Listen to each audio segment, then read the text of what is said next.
Hello friends, welcome to my channel, Welding and Welding. In today's video, we'll explore the API 104 acceptance criteria. So, let's get started. Friends, the API 104 code is essentially a pipeline-related code, and the code is called Welding of Pipelines and Related Facilities. So, in today's video, we'll explore the acceptance criteria for defects. These are 9 types of defects for which we'll study their acceptance criteria. First, misalignment, then incomplete penetration, also known as lack of penetration, then incomplete fusion, also known as lack of fusion, then internal concavity, burn-through slag inclusions, porosity, cracks, and finally, undercutting. So, these are the 9 types of defects for which we'll explore the acceptance criteria according to API 104. So, friends, we'll start with misalignment. Friends, misalignment isn't actually a weld defect. It's more related to fit up. But if the alignment isn't correct, the welding won't be good. Therefore, we'll check the alignment before welding for misalignment while checking the fit up. The maximum acceptable alignment is 3 mm. This means that if there's a misalignment beyond 3 mm, we'll reject it. The meaning of 3 mm is, for example, this is one side and the other. Welding both of these is to be done. So, both bases should be equal, but consider this, both bases are above and below. So, how much above and below is acceptable? So, up to 3 mm from here to here. If it's 3 mm, it's acceptable. If it's 3 mm or less than 3 mm, it's acceptable. As soon as it goes above 3 mm, it becomes unacceptable. So, this was misalignment. After misalignment, we'll explore innate penetration. Innate penetration is also called lack of penetration. However, I've used the same terminology as API 104. API 104 describes innate penetration in 3 ways. Meaning, there are 3 types. The first is inadequate penetration without high-low, called IP. Next is inadequate penetration due to high-low, called IPD. The third is inadequate cross-penetration. The criteria for these 3 are given in clauses 9.3.1, 9.3.2, and 9.3.3. So, first, I'll explain what these 3 are, and then I'll explain their acceptance criteria.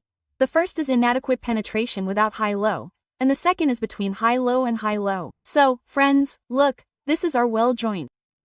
Without high-low means that the alignment is perfectly equal. There's no misalignment. Absolutely, this level and this level are equal on both joints. So, without high, it becomes low. Now, innate penetration is when our weld metal completely penetrates and doesn't reach the bottom.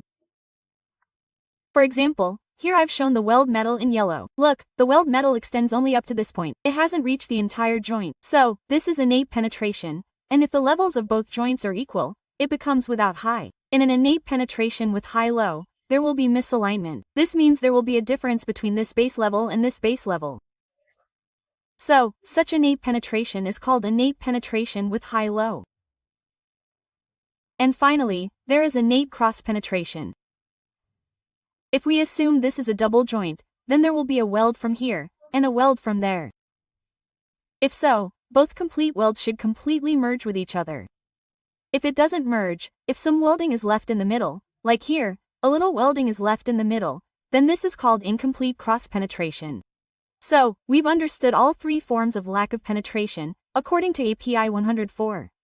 Now, let me explain the acceptance criteria for all 3. Friends, the acceptance criteria for all 3 are slightly different. The speciality of API 104 here is that it defines defects and explains their acceptance criteria very deeply. So, we'll start with incomplete penetration without high-low. Without high-low means incomplete filling of the weld root. As I showed you in the folder, this weld root is not completely filled. It's not completely filled. It hasn't reached the bottom. So, this is without high-low. So, friends, without high-low, the defect is an individual indication. Saying individual means, for example, if this is the cross-section of our welding. Let's assume this is our welding. This is welding.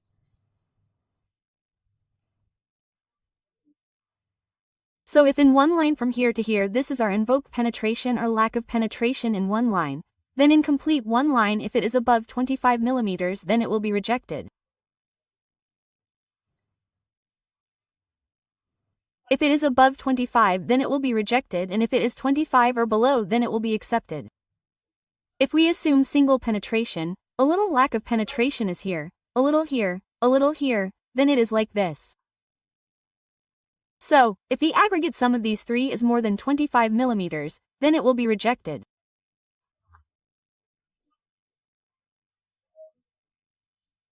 There is another clause here that for 300 weld metal length, meaning if we assume one of our I-nets, penetration lack of penetration is here, one is here, one is here, then from here to here if it is 300 mm, and if the sum of these three is more than 25 mm, then it will be rejected.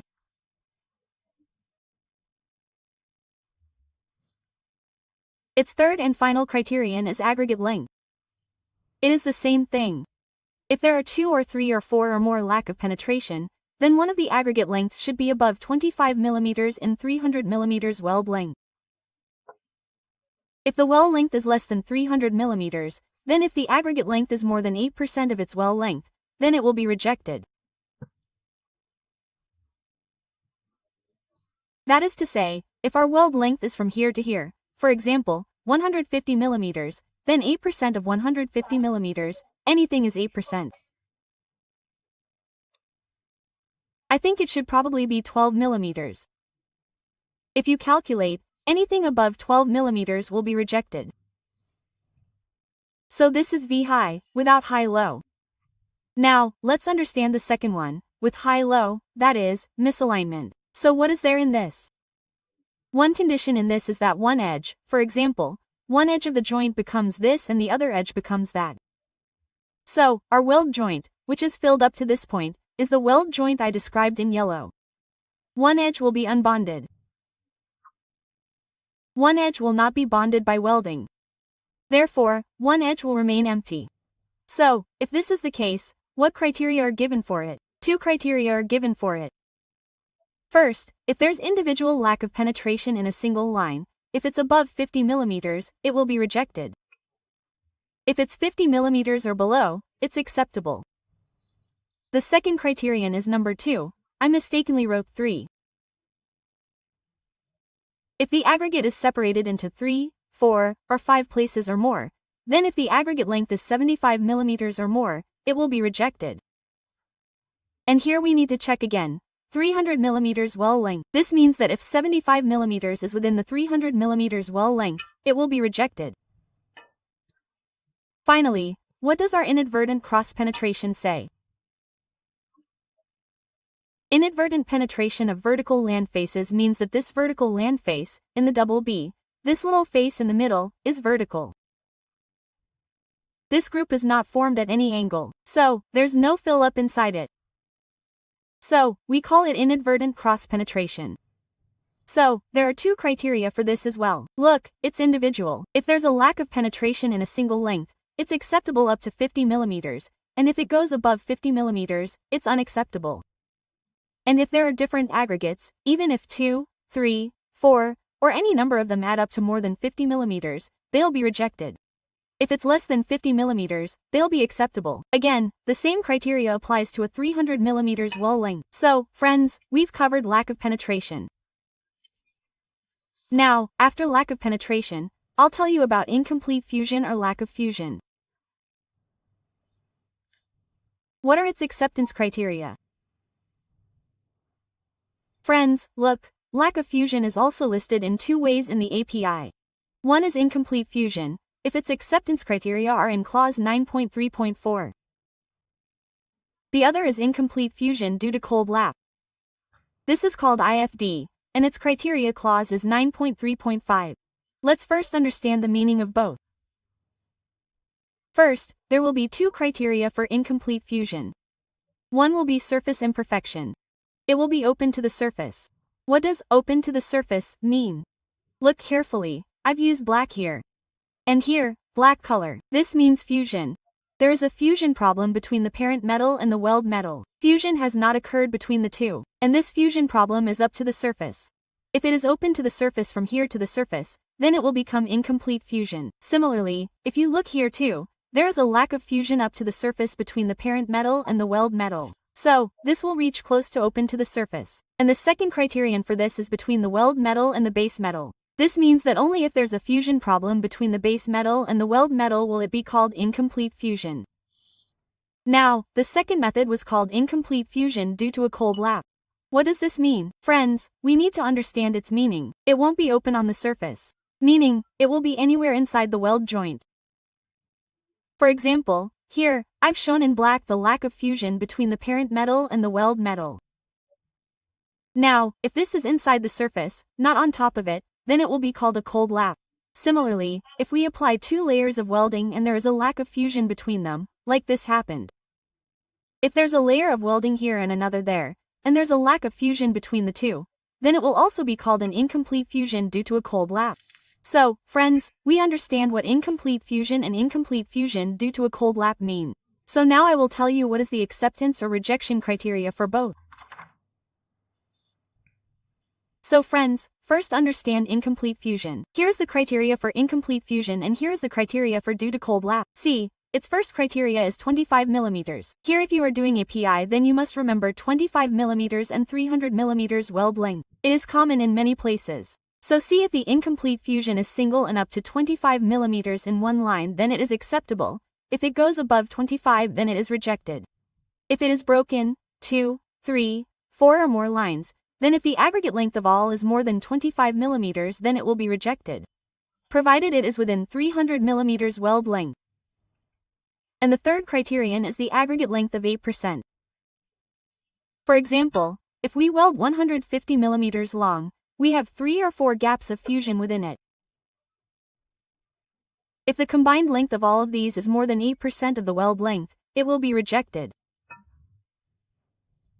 This means incomplete fusion. Now, we'll consider incomplete fusion due to cold lap. Here, it's simply double that. If the individual indication is 50 mm, if there are 2, 3, 4, or more breaks, then it's 50 mm but within a 300 mm weld length. The third criterion is 8% of the weld length. So, the same criteria as before is used here.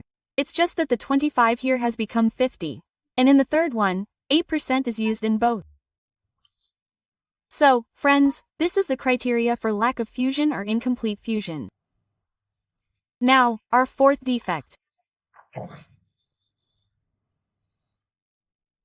is internal concavity.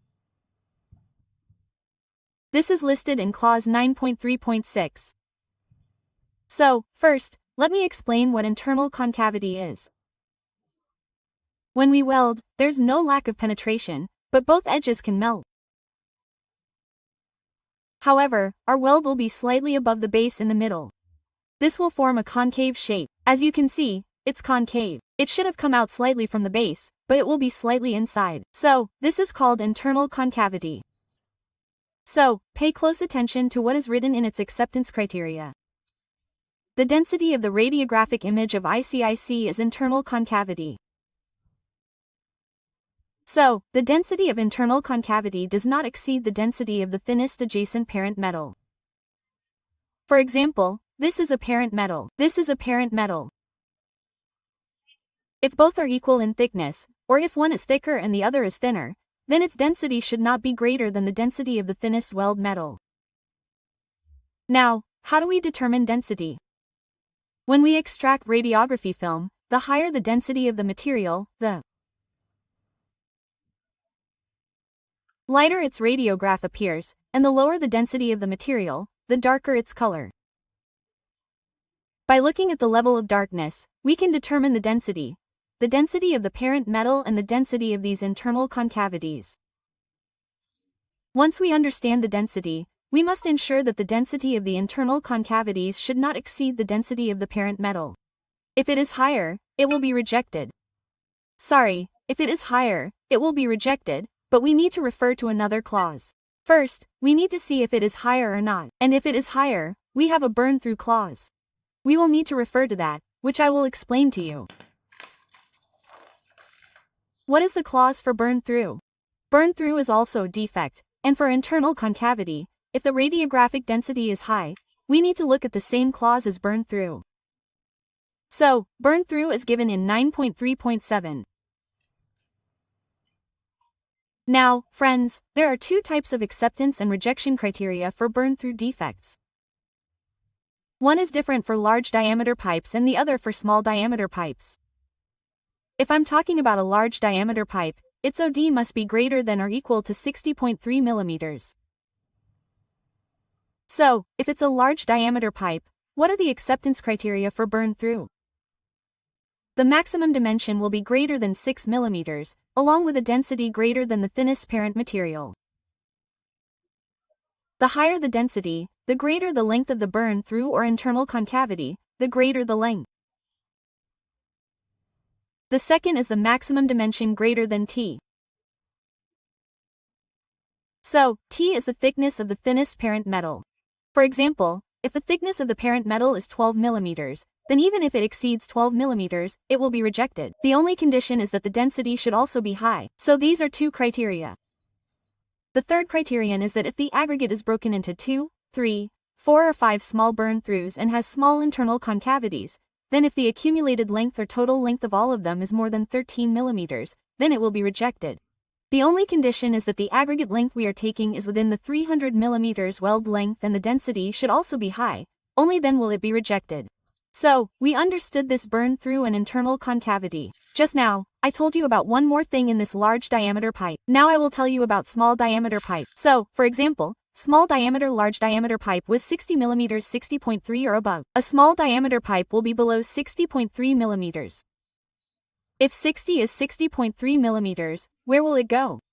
As I already told you, 60.3 millimeters is greater than and equal to, meaning if it is 60.3 millimeters or more, it is a large diameter pipe, and if it is below 60.3 millimeters, it will be a small diameter pipe. So, in a small diameter pipe, the first and second criteria, this and this, are both the same. There is another third criterion. What does it say? Look carefully. More than 1 by 1, of any size and density exceeding that of the thinnest adjacent parent metal.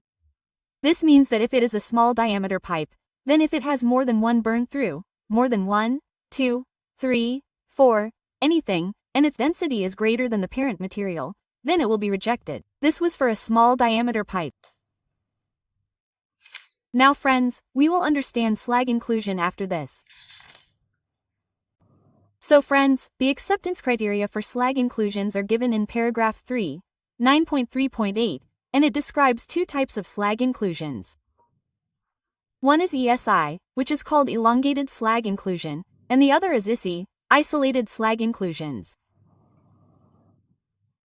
So, if the slag inclusions are linear, it would be correct. They could be continuous or broken. Meaning, there could be 1, 2, 3, 4, or even a single long line, which would be ESI. You'll find this most of the time in the fusion zone. And the ISI will have an irregular shape. For example, if this one had a linear shape, it won't be in a line. It will be irregular. It can be any shape, and you can find it anywhere in the weld. So, this was the difference between ESI and ISI. Now we'll understand the acceptance criteria. So friends, here too, large diameter and small diameter pipes are provided, and the same criteria for large diameter is 60 millimeters or more than 60.3. So, the criteria given for ESI is that the length is more than 50 millimeters. If it is in a single line, then if it is more than 50 millimeters, then it will be rejected. If the width of the inclusion is more than 1.6 millimeters, then it will also be rejected. And thirdly, if the inclusions are made up of small aggregates, then if the aggregate length is more than 50 millimeters in a weld length of 300 millimeters, then it will also be rejected. Now let's look at ISI. If the width is more than 3 millimeters, then it will be rejected. There is another ISI here. We will look at it first. If there are many such small aggregates, 2, 3, 4, then in a 300 millimeters weld length, if the ISI is more than 13 millimeters, then it will be rejected. And there is one more criteria. There is both ESI and ISI. If we assume that in welding, if the cumulative or total length of both is more than 8% of the weld length, then it will be rejected. This was the main acceptance criteria for slag inclusion.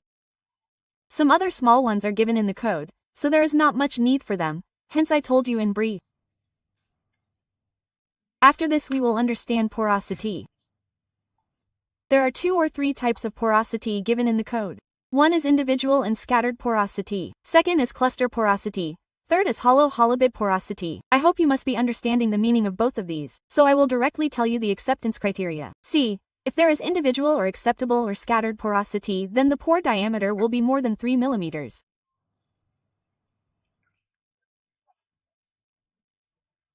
And 25% of wall thickness, whichever is less. The wall thickness will be more than 25% of the thickness of the parent metal, or 3 mm, whichever is less, will be its rejection criteria.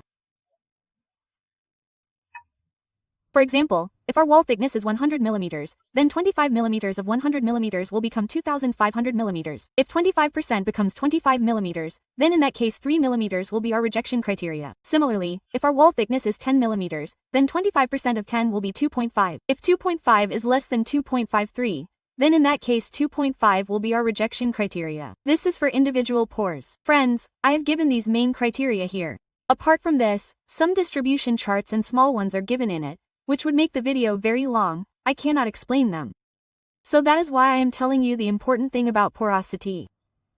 After this, cluster porosity. If the diameter of the cluster is more than 13 mm, then it will be rejected. Also, if there is porosity in small clusters, then if the total length is more than 13 mm in a 300 mm well length, then it will be rejected. And thirdly, hollow bead porosity. If the individual hollow bead porosity is more than 13 mm, then it will be rejected. And if the aggregate is small, then if the total of all of them is more than 50 mm in a 300 mm well length, then also it will be rejected. So friends, after we have understood porosity, after porosity, now we will look at cracks. Most of the quartz do not allow cracks. Cracks, lack of penetration, lack of fusion are not allowed. But the API has allowed all these to some extent. Look, general cracks are not allowed.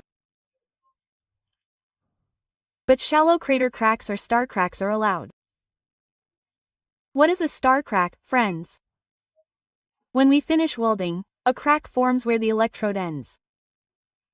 This is called a star crack, wherever our electrode ends. So, if this shallow crack is up to 4 mm, it is allowed in API. So, this is our list of cracks. After this, finally, our last criterion is undercutting. I have written it as undercutting. Normally, people call it undercutting. In API 104, it is called undercutting. That is why I am calling it undercutting. Its name is clause 9.3.11. Now, I will tell you what criteria are there in this. See, if the undercut is inside the surface, then we have to take this criterion.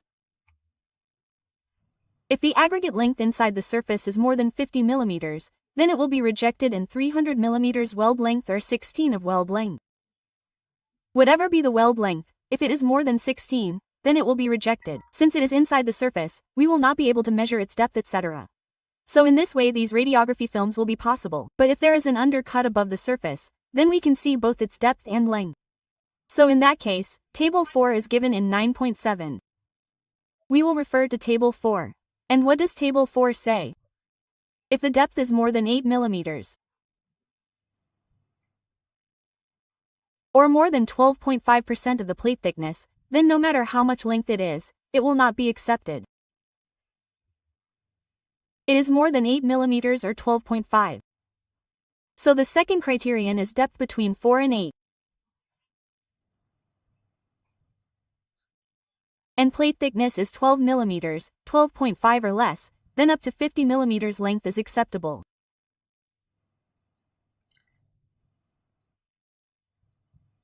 And the third case is if the depth is less than 0.4 mm or 6% plate wall thickness, then it will be acceptable. So friends, these were the acceptance criteria for undercut. I hope you enjoyed this video. Please subscribe to my channel and share these videos with your friends. Thank you very much.